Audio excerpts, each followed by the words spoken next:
Estava olhando aqui o meu quintal, meu jardim e voltei a cuidar de algumas plantas que eu já tinha crescido, já tinha plantado. E um tempo aí arei um pedaço de terra novo, preparei algumas sementes, algumas germinaram, outras eu estou indeciso se vai germinar. Mas no meio desse trabalho eu percebi que algumas plantas mais bonitas, mais belas, estão querendo se desenvolver. Aí eu fiquei na dúvida qual tipo de aditivo que eu precisaria utilizar, mas ainda como eu sou um, um agricultor iniciante, eu tenho muita dificuldade ainda de trabalhar com plantas sensíveis. Não sei ainda ao certo o momento que precisa fazer as podas, ou regar, ou enfim. Aí eu preciso obter aí um contato com alguém que entenda da situação. Por que, Criptos? Eu tive uma grande dificuldade quando eu fui perceber ao redor dessas plantas mais sensíveis, algumas raízes, algumas ervas daninhas que certamente prejudicam, certamente darão algum problema. E como precisa de uma habilidade maior para que essas plantas se desenvolvam bem, que elas mostrem todo o seu brilho, suas cores, seu crescimento, e que essas plantas futuramente possam estar aí gerando seus frutos, suas sementes mais belas possíveis.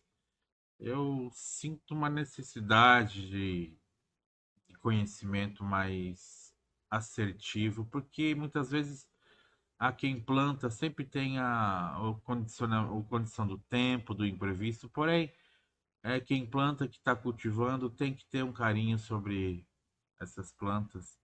E eu me sinto, às vezes, um pouco inseguro em relação ao cultivo.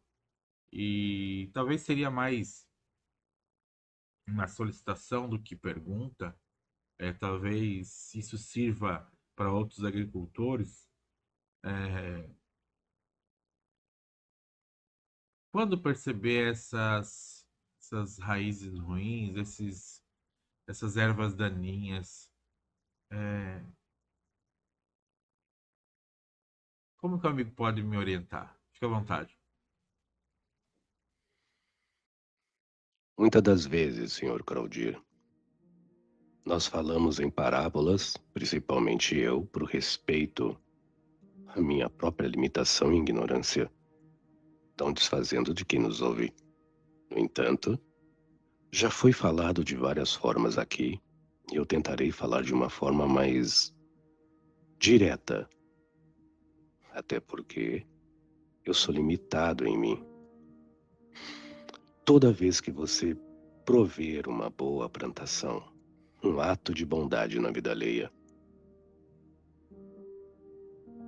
antes e durante e depois, tenha como termômetro o seu silêncio. Falar de silêncio é falar de coisa muito séria. É falar de uma propriedade do espírito, não de um deslumbre do ego, nem de um estado de consciência propriamente dito, por feitos. Falar de silêncio e sua sabedoria é falar de fato.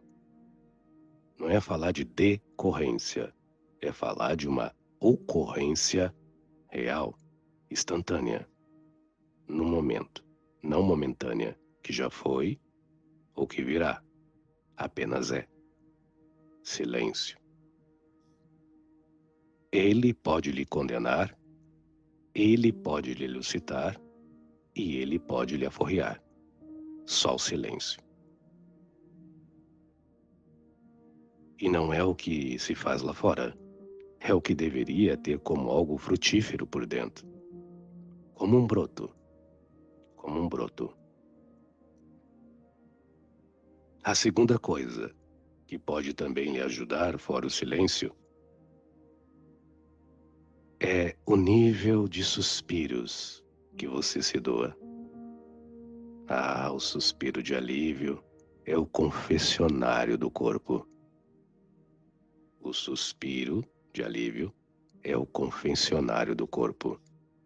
Bendito é o homem que, com o corpo fustigado do sol, com as mãos calejados, porque carpiu um solo mesmo fértil, mas ainda redio e duro, a lavoura, para depois, quem sabe, colher o seu plantio. Mas bendito é o homem que, mesmo com o corpo fustigado e cansado, se premeia no final do dia um suspiro de alívio.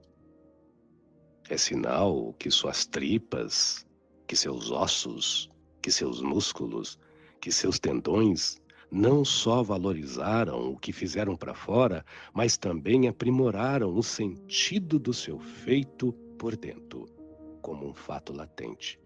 Não foi apenas força que se deu, mas esforço que se adquiriu. Eis o suspiro de alívio, que é uma assinatura do silêncio, que você está no caminho certo.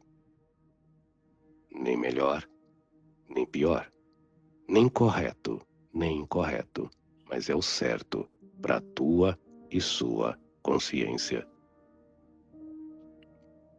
Em terceiro, fora o silêncio e o suspiro de alívio, que com certeza se faz duvidoso quando você está plenamente relaxado em si. Mas é assertivo quando você está cansado por si e até muitas das vezes incomodado em si. E por que não dizer chateado? Mas ele sai. E quando ele sai na vertente da sua intimidade, ele lhe doa um bem-estar. Um bem-estar que não é só físico, porque ele não relaxa. Ele acalma-se pelo seu próprio silêncio e ele lhe deixa alegre pela sua própria paciência. Bendito és tu, alívio. E em terceiro, fora o silêncio e o suspiro do alívio, como você sente. Não é dar sentimentos e emoções, não é calcular atitudes, não. É como você sente. É óbvio que conforme o seu plantio para a vida alheia, e conforme o solo, a vida alheia que vem até você, se é carregada de dor e de sofrimento, é óbvio que você vai chorar. É óbvio que você vai sofrer. É óbvio que você vai comungar de alguma forma ou de outra com a dor e sofrimento e as angústias alheias. Afinal, você é orgânico. Por que não dizer de uma forma mais refinada, você é um espírito que sente? No entanto, com o silêncio, com o suspiro e com este sentir refinado, você se apieda. E quem se apieda se iguala. Não a dor e o sofrimento do outro, mas a capacidade que o outro tem, mesmo que ele não saiba, de superar tudo isso. Piedade é isso. Se igualar àquele que sofre, não pelo sofrimento, mas pela capacidade de superar tudo isso. E quem sabe essa piedade vai amadurando dentro do teu silêncio e da tua boa vontade. E quem sabe o seu suspiro te amodesta e te educa, pela piedade, a ter por ti misericórdia.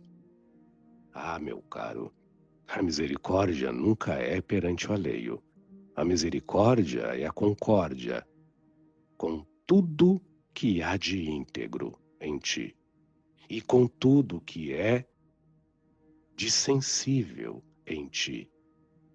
Então essa integridade e essa pureza de integridade tal qual faz de você um discípulo da vida, não um tabernáculo de morte, andarilho à solta por aí. Então, por mais que lhe venha ervas daninhas ou ervas frondosas, seres humanos, erva daninha ou ervas frondosas, por mais que lhe venham as macegas ou matagais, vidas prudentes, matas, ou apenas um montoado de capim, seco e ainda ser regado, momentos da vida alheia que se fazem ardis, arredis ou ruins, você sempre será água viva. Você é adubo. Essa é a verdade. Nós somos adubo para boa terra. E para um bom adubo não existe mal terra. É mais de que certo que sempre haverá uma boa colheita, porque o tempo é nosso servo. Nós somos eternos. E o momento é a nossa estação. Nós estamos presentes. Então, por misericórdia e por piedade, eu me igualo à vitória do outro, mesmo ainda ele não se tendo um vencedor. E eu me encanto com a superação de alguém, mesmo ainda se tendo quem sofre. Eis a caridade de via dupla. Na verdade, quanto mais eu sirvo e acho que dou, mais na verdade, por minha própria intimidade, em nome da luz e de Deus, eu me concebo em paz.